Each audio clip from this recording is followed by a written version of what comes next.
عليكم ورحمة الله تعالى وبركاته. اليوم ان شاء الله غنحضر معكم بيتزا بالدقيق القمح الكامل، بيتزا يعني المعتمدة عندي. بسم الله. غنحتاجو فيها دقيق القمح الكامل كما كتشوفوا، حيت لي غير النخاله البيضاء، وغنحتاج كاس ونص ديال الماء دافي، الملح، كاس ديال دقيق ابيض ضروري باش تجمع لينا، و ربع كاس او فايت ربع كاس ديال زيت العود، و معلقه كبيره خميره الخبز، 2 معالق ديال حليب غبره، ومعلقه كبيره ديال سنيده.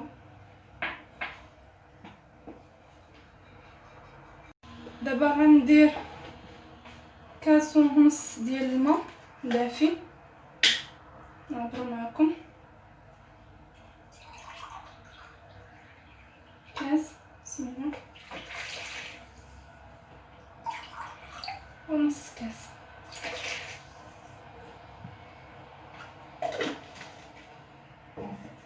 غنزيد معلقه ديال سنيده ومعلقه ديال الخميره و2 معالق ديال حليب غبره،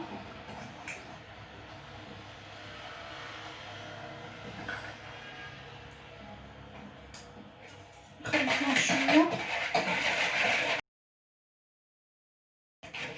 دابا غنزيد نص كاس من الدقيق الابيض،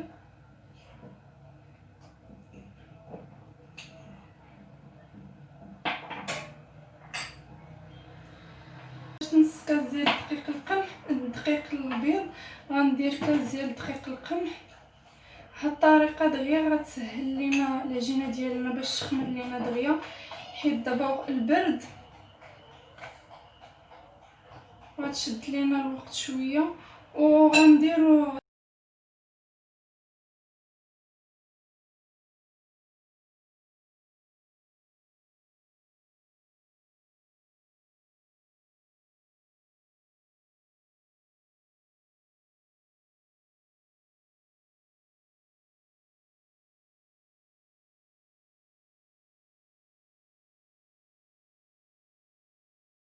السلوفه ونشعل الفران ديالنا يطفى، وندخلها ونخليها تخمر تقريبا ربع ساعه حتى ثلث ساعه، حيت دابا البرد غتشد لينا الوقت شويه. بما خمرات غنوجد معكم الحشوه اللي غندير فيها. الحشوه ديالي اللي غندير بصله وفلفله، درت فلفله حمراء وفلفله خضراء، وهنا حكيت حبه ديال المطيشه ولا ممكن ديروا 2 حبات، والملح والبزار والزيت باش غنطيبهم. وهاد المطيشه غنزيد واحد المعلقه كبيره ديال المطيشه ديال الحك. هانتوما كي كتشوفوا درت لاصوص ديالي باش طيب، درت 2 معالق ديال زيت العود والمعلقه كبيره اللي وريتكم ديال مطيشه الحك، وشويه د البزار وشويه د الملح وواحد راس معلقه ديال الخرقوم بلدي. وفي نفس الوقت درت الفلفله ديالي باش طيب حتى هي، درتها هي الاولى حتى تبان لينا وتهبط شويه. عاد غادي نزيد البصله، حيت البصله دغيا غطيب حتى هي، غندير ليها شويه د البزار وشويه د الملح صافي، ونخليهم حتى يطيبوا ونعمر بهم ان شاء الله البيتزا ديالي. صافي من بعد ما دازت ربع ساعه كما كتشوفوا هي خمرت لينا مزيان. الا درتو ليها الطريقه اللي قلت لكم، غير تشعلوا على الفران وتطفيوه وديروها دغيا غتخمر لكم ربع ساعه ما غتفوتهاش. غنزيد دابا الزيت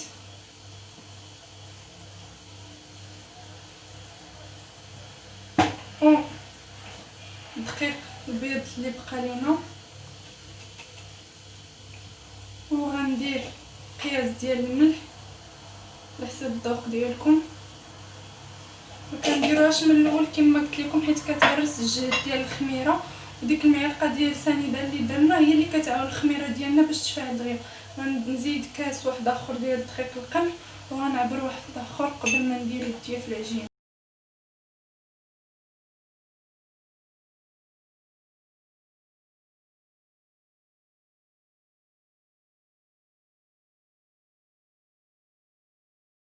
صافي غنبدا بسم الله.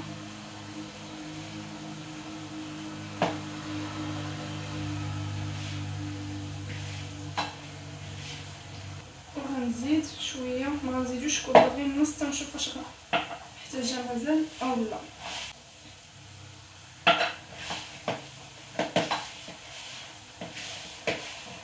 الا كيعجبكم الزعتر ممكن ديروا الزعتر تنسموها بالزعتر نتوما واللي كيعجبكم. كما كنشوف مازال خاصني نزيد، مازال كنزيد شويه بشويه باش تجيني العجينه كما بغيتها، ماشي ندير الدقيق مره واحده وتجيني العجينه قاصحه، خاصها تجينا طريه. غنزيد تقريبا غتهز ليا 3 الكيسان ديال دقيق القمح وكاس واحد ديال دقيق البيض. العجينه ديال من بعد ما جمعتها في الاخير كي كتجي طريه، نحيد غنرش العمل شويه ديال الدقيق،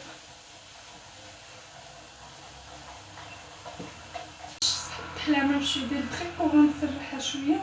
وانتوما على حسب اللي بغيتو ممكن تقسموها على 3 او على 2، او الا كنتو مثلا مزروبين تسرحوها كلها في الطاوه ديالكم اللي غتدخلوا للفران وتقبوها ودخلوها طيب نص طيبه. ملي تخرجوا تعمروها كتسهل يعني شويه، كتسهل شويه عليكم الخدمه. او ممكن ديروها يعني ميني بيتزا اللي بغيتو نتوما اللي كيعجبكم. انا غنديرها 2، ندير منها 2 كبار. اخر مره كنت قسمتها على 3، اليوم غنديرها غير على 2 حسن يكونوا كبار، حتى هكا غيسهلوا عليا الخدمه ديالهم. صافي غنرجع الاولى اللي طيتها وغنسرحها بالمدلك مزيان.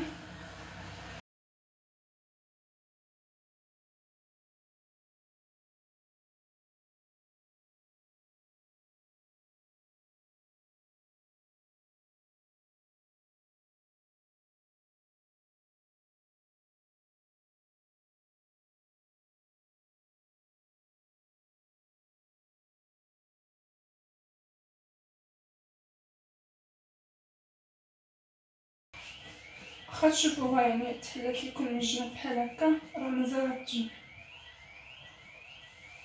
قدوها بيديكم. داكشي علاش درت فيها الدقيق الابيض، حيت الدقيق الابيض كيجمعها شويه، او الا فما غتجمعش لنا. كما كتعرفوا الدقيق القمح كيكون ناشف، حيت واخا تكون رقيقه غير تدخلوها للفران مازال غتزيد تضاعف الحجم ديالها. غنديرها في الطاوه ديالي، دهنوها بشويه ديال الزيت او ديروا سميتو الورق الغذائي قبل ما ديروها في الطاوه وتقبوها مزيان ودخلوها طيب نص طيب. ولا بغيتو ديروا ليها بحال هاد الطريقه ممكن ديروا ليها الطريقه الجناب كلهم تجمعوهم بحال هكا، طريقه كيديروها في المطاعم. او تخليوها بحال الاولى، تخليوها عاديه يعني بلا ما تسرحوها بطريقه عاديه. المهم صافي من بعد ما البيتزا ديالي طابت دهنتها بلا صوص طوماط ياك، وغندير موتزاريلا نديرها هي الاولى.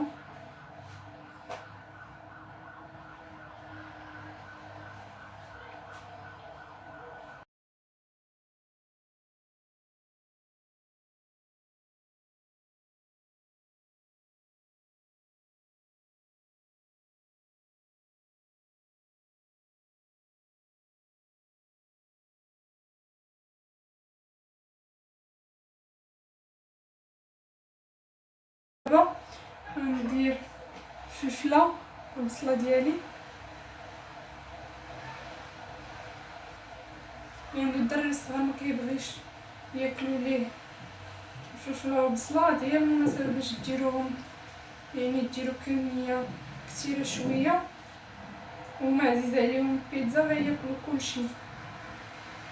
انا كتعجبني تجي عامرة باش نيت ناكلو شي حاجة اللي غتشبعنا.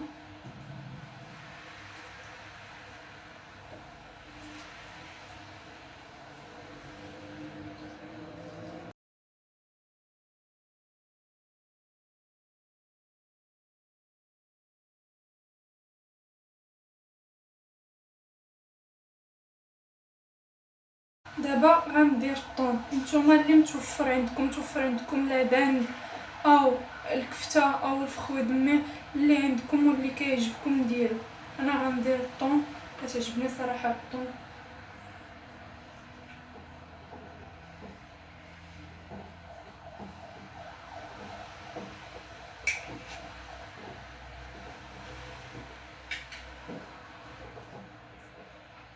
دابا غندير زيتون كحل، حيت العظم ديالو قسمتو على جوج. ملي كيعجبكم الزيتون الخضر ممكن ديروا زيتون خضر، انا هذا كيعجبني فيها.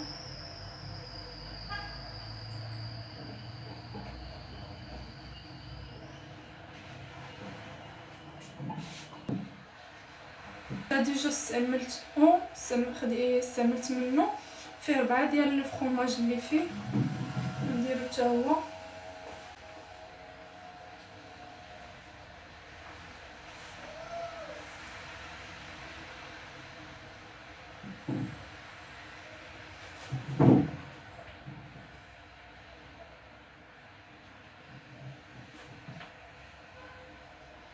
صافي وغنكتفي. دابا غندير فرماج احمر، راه كاين فرماج احمر هنا كما كتشوفوا، ولكن هذا بوحدو غنزيد شويه. الفرماج الاحمر كيكون المذاق ديالو احسن من الموتزاريلا.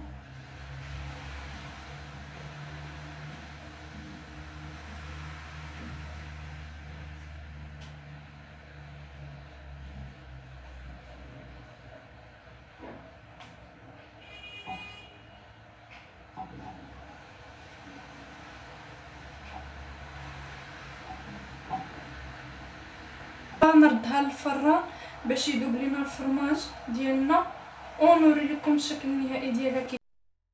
هي البيتزا ديالي من بعد ما طابت كتجي زوينه، لا في الشكل ديالها ولا في المذاق ديالها. اكيد غتعجبكم، غير جربوها.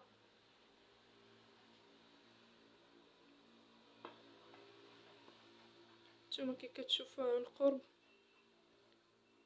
زوينه، هشيشه ورطبه في نفس الوقت وصحيه. واخا يعني دقيق القمح كيكون ناشف شويه، ولكن كتجي رطبه وزوينه. غير جربوها اكيد غتعجبكم وما غتحشمكمش. كنتمنى تعجبكم وتجربوها ان شاء الله، وتدعموني وتشجعوني. الله يعاونكم في وصفة قادمة ان شاء الله.